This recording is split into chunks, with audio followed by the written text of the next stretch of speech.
name is Lindsay Dye. I'm a nursing student at the University of South Alabama, and today I'll be performing the nasogastric tube insertion checkoff. I'm going to scan the room.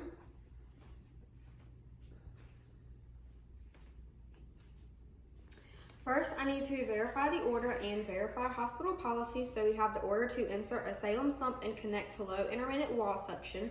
So I need to perform hand hygiene and identify my patient. So we have Jaguar Jones, date of birth 8/25/1963, date of birth 8/25/1963. He has an allergy to penicillin, and my patient is wearing the armband for his allergy to penicillin, and so I need to explain the procedure to my patient and provide him with privacy. And so now I would need to gather all of my equipment, and I have my stethoscope and pen light in my pockets to use throughout the procedure. I need to don my goggles and perform hand hygiene. I need to raise my patient's bed to a working height and lower the side rails. I would need to assess my patient's vital signs. I need to place the pulse ox on their finger to assess oxygen saturation, and auscultate the vital sounds with my stethoscope. And at any time throughout the procedure, if there is a decrease in oxygen saturation or a deterioration in vital signs, I would need to stop the procedure until the patient's return to normal.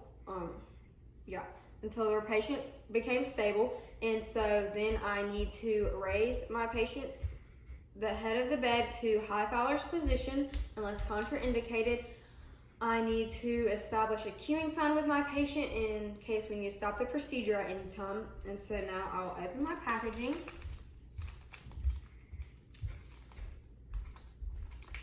And place the lubricant and dispose of that.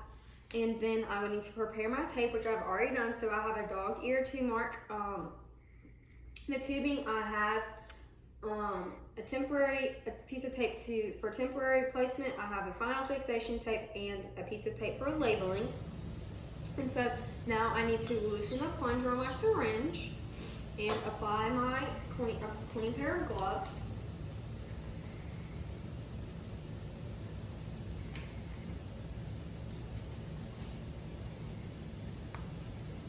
And so now I need to assess which nair to insert the tube in. So I will close one side and have the patient read like normal, and then close the other side. And so I've identified that we'll be using the right nair. And then I need to clean the bridge of the patient's nose either with an alcohol swab or soap and water. So I clean that and then pat it dry. And so next I need to measure the tubing on my patient. So to do this, I will go from the nose of my patient to the earlobe and then down to the xiphoid process. And usually this would be done without the patient's clothing on. And so now I need to mark my tubing with the dog ear. And so I will provide my patient with a cup of water and a straw to help with swallowing throughout the procedure. I will place the towel and basin over my patient's chest to hold the tubing and collect any emesis. And then I will need to get the tubing and coil the ends, and then lubricate it 4 inches. And then I will have the patient rest their head on the back or on the pillow of the bed and notify them that I'm beginning insertion. And so I'll begin slowly inserting into the nair. And then once I get beyond the nasopharynx, I will begin to insert the tubing 1 to 2 inches at a time, rotating at 180 degrees until I reach the placement marker.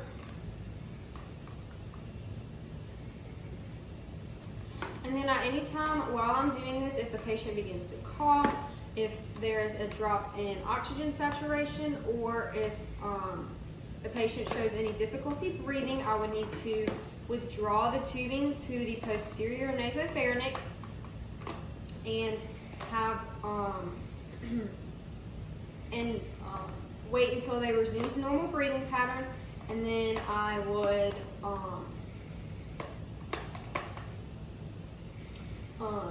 encourage them to swallow as I begin inserting the tube again. So now I need to get the temporary placement tape and place it to my patient's cheek. And so now I will get my pen light and a tongue blade to check that the tubing is at the back of my patient's throat. And then I will attach my syringe. And then to check for the correct placement of the tubing, I would need to aspirate gastric contents, or I would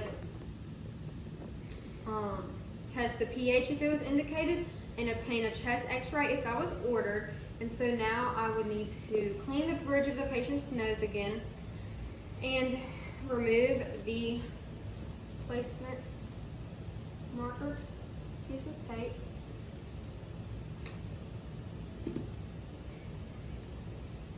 And then apply the final fixation tape by placing one part to the nose and securing the other one to the tube so that the tube floats. And I will remove the temporary tape from the patient. And then I would get the label in place on the bridge of the patient's nose.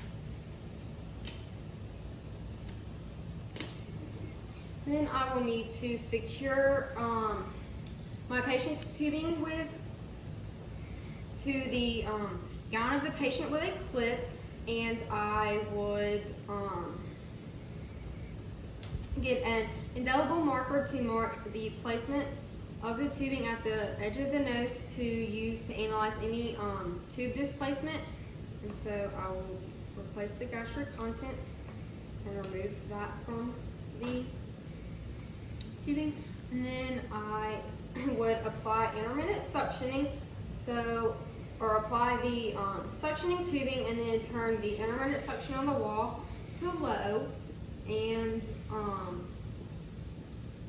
so that's what you would do if you were using suctioning, and if not, I would recap the lid and be sure that the blue pigtail is above the height of the patient's stomach. And so at this time, I would lower the patient's bed back to the lowest position. I would place the patient in a comfortable position, making sure that the head of the bed isn't past 30 degrees. I will raise the side rails and I will make sure that the patient's call light is in reach. And then I will gather my equipment and discard it into the trash. And then I will remove my gloves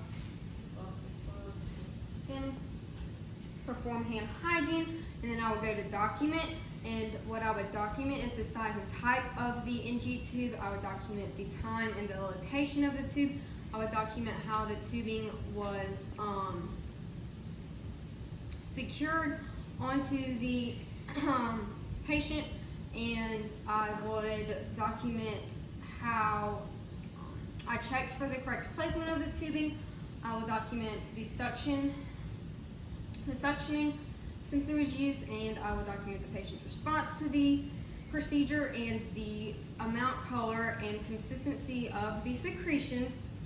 And also, I didn't say this earlier, but when I attached the clip to the patient's gown, I would need to make sure that it was loose enough for the patient to turn their head according to hospital policy. And so now to remove the NG tube, I would enter the patient's room, check for the order, I would perform hand hygiene, and I would explain the procedure to the patient. I would need to put on a clean pair of gloves.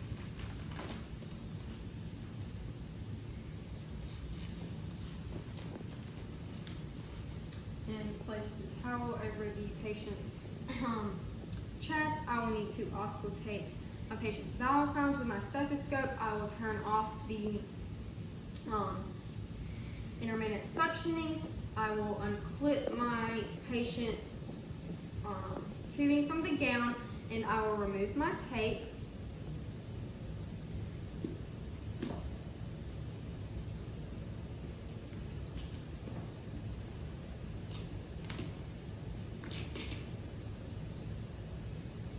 And then I would let the patient know that we're about to begin removal of the tube, and I would instruct them to take a deep breath and hold it as I pull out the tube, kinking it into the towel on the patient's chest. And then I will wrap up the tubing into the towel and dispose it in the trash can. And then I would need to measure any drainage.